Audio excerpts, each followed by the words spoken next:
right, on this episode, I've got a new acquaintance, but I'm so glad that we connected. The one and only Ann Lee. She's a local TV personality. She's a mom to three, an 18-year-old, a 16-year-old, and a 9-year-old. Most importantly, the woman likes to eat, and she knows where to eat. And so we're going to talk about that too today. But Ann, welcome to the show. Thank you so much for having me, and thank you for doing this podcast. I think it's amazing for moms in general. Yes. Yeah, absolutely. And so you are a mom to three, obviously, right? Keeps you very busy. I want to kind of hear a little bit about your career journey. Could you share like how you started in your 20s and how you got to where you are today? So it's very interesting. When I first moved to Hawaii, I actually was I had a salon business in New York. So I came from New York. But I wanted to go back to school. But to gain kind of that residency, you had to be working for a year. So I got into sales. And I started working for the Star Bulletin in midweek back, I want to say right after 9/11. Wow. And so the concept of that, it was like, it really helped me learn about the island because Eva Beach is so different than Makiki, you know, so it's really hard for folks to understand. Like there's people in town that haven't gone past Red Hill.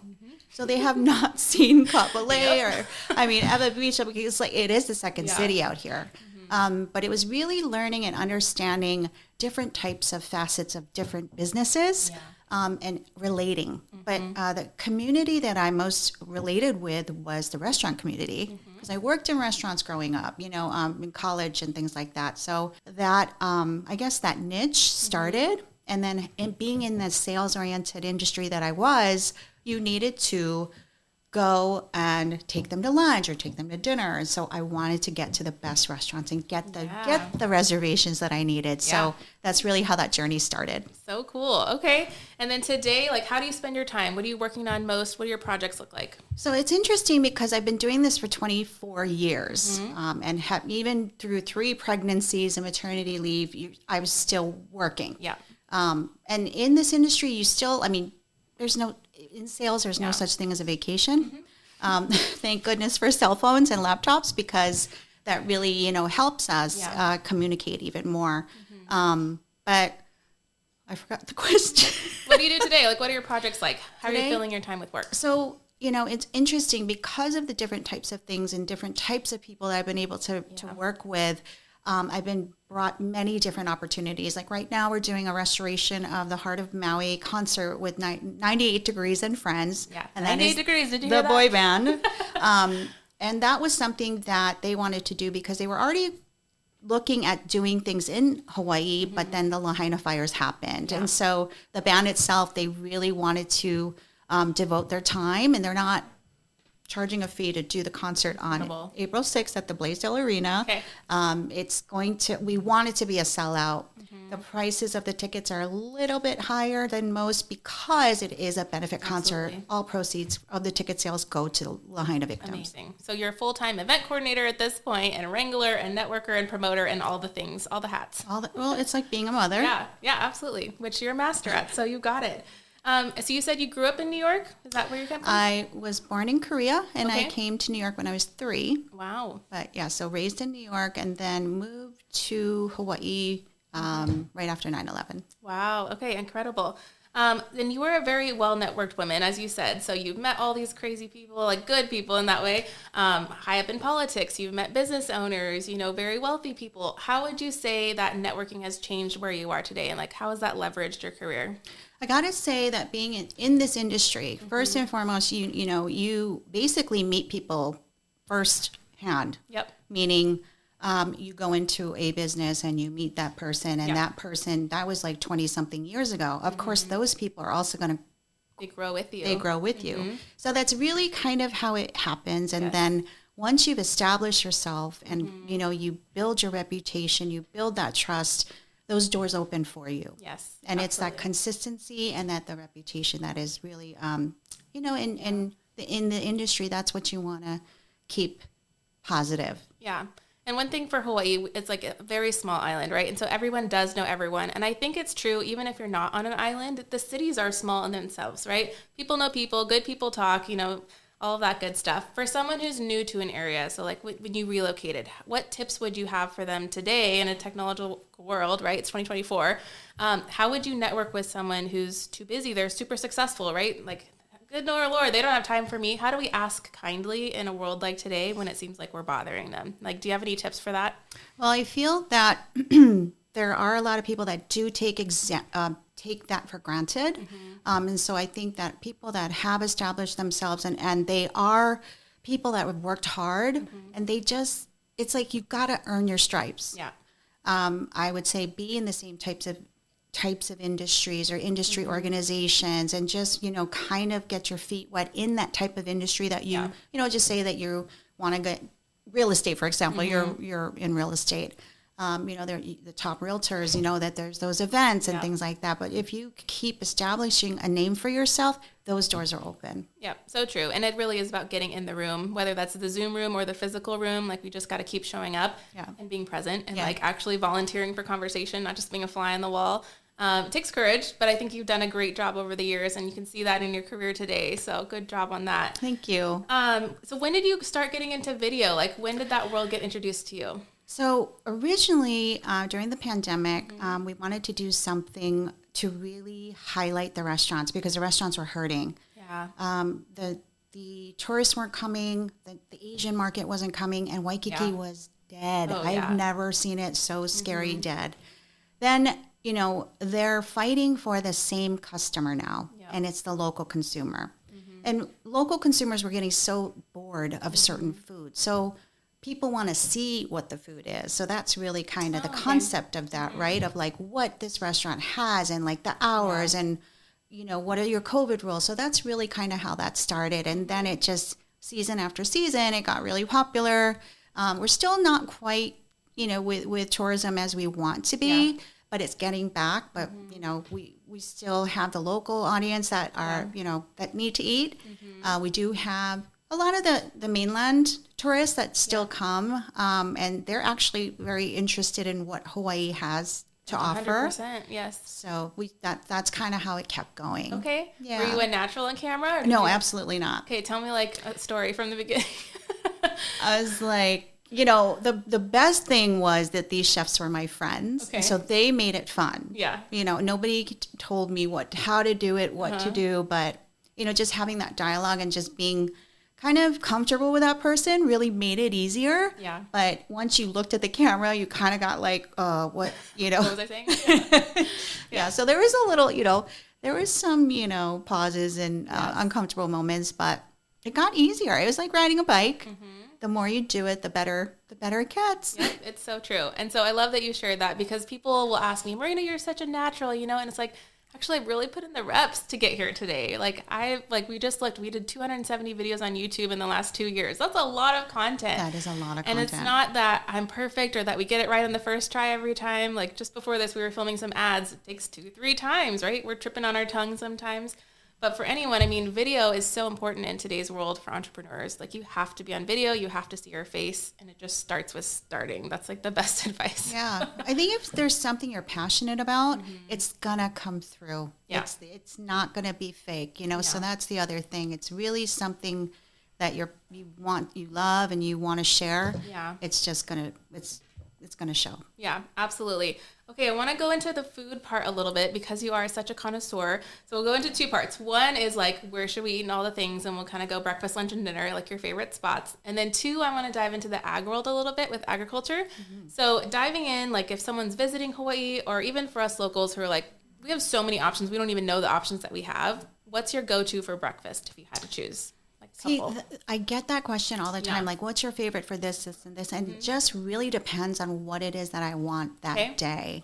It could be something like going to Cinnamon's or just going to Kalapawai.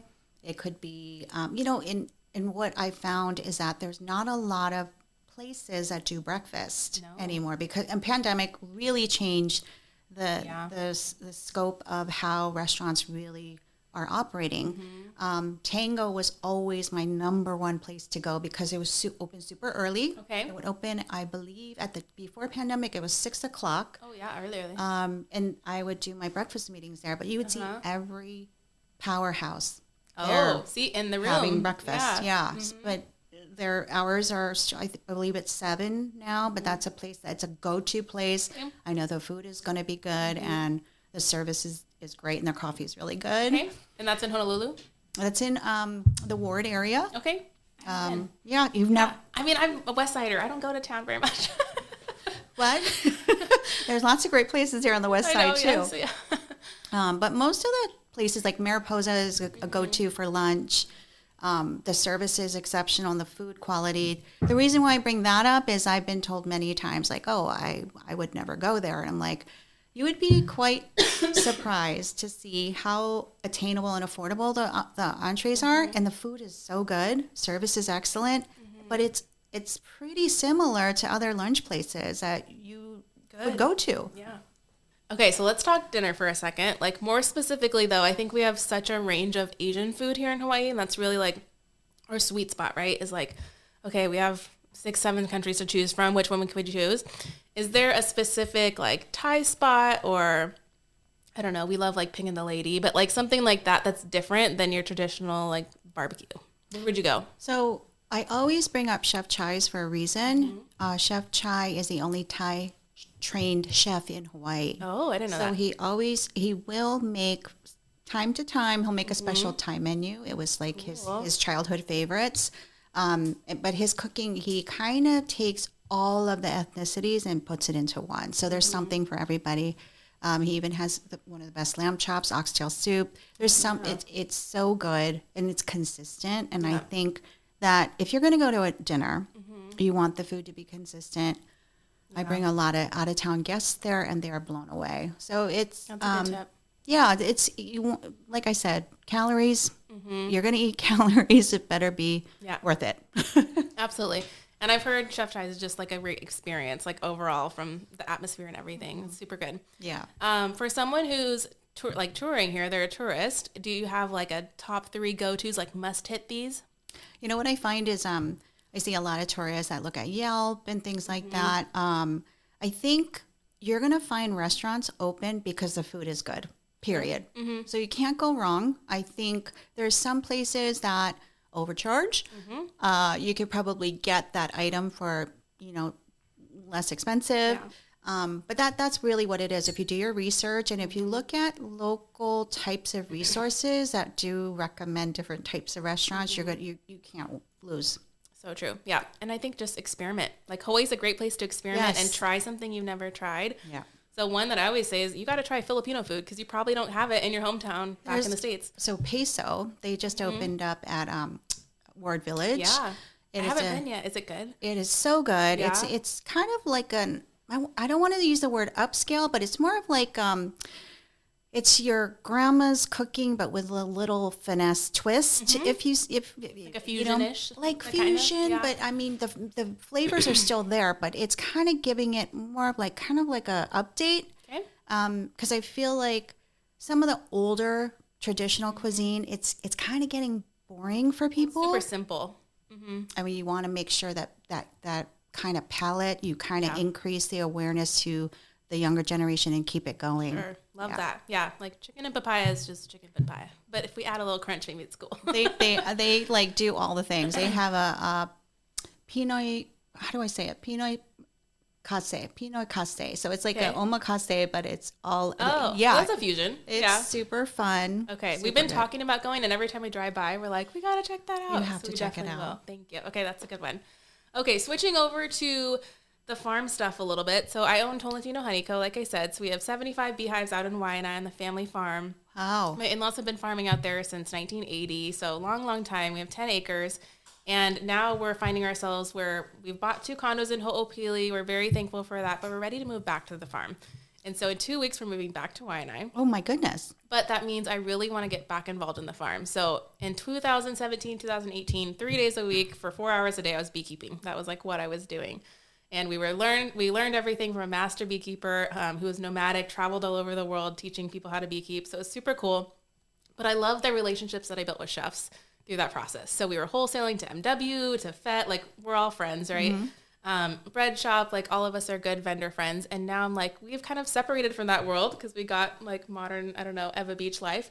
I want to go back to the farm, but what I'm finding is in this generation with our kids, there's such a big disconnection between where our food comes from and where we eat it, right?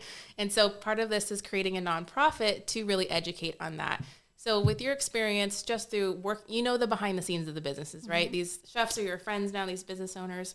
What are some ways that I can really finesse that and help bridge the gap between where food is grown and how like scarce our food sustainability is in Hawaii, and help this next generation connect with the food and the chefs and all of that? Do you have any ideas or like a narrative I can help share or like light on that? Anything? There's a gentleman by the name of David Wong, a good friend of mine, did a show on his farm, Mountain View Farms. Okay. He does the same type of farming that Nyman Ranch does, but he's one person that's He's doing the piggery, this. right? Yeah. Yeah. Okay. I think I've seen him in Hawai'i magazine sometime.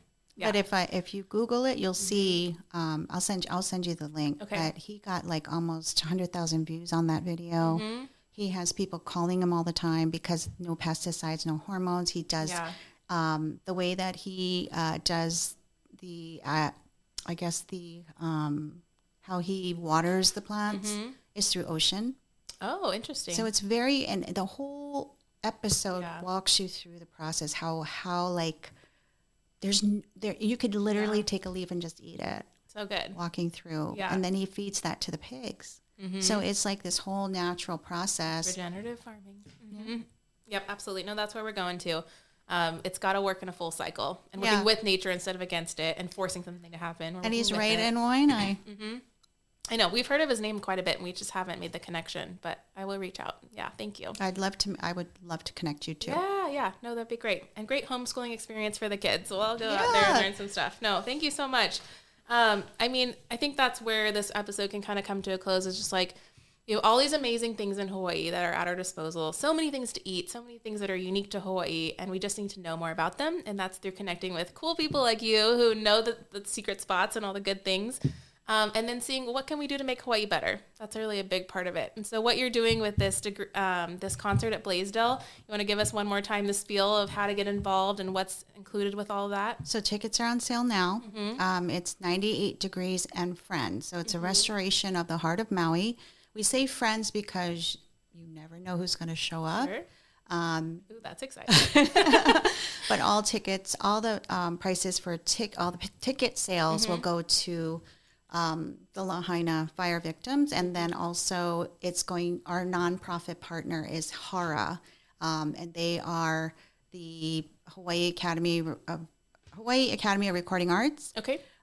It's kind of like our version of the Academy, and all of the musicians, whether you are Hawaiian descent or not, but local musicians, this is part of that organization. Yeah. So they are the 501c3 partner. Got it. So all of the proceeds will be funneled through them. Yeah, amazing. And is tickets already on sale?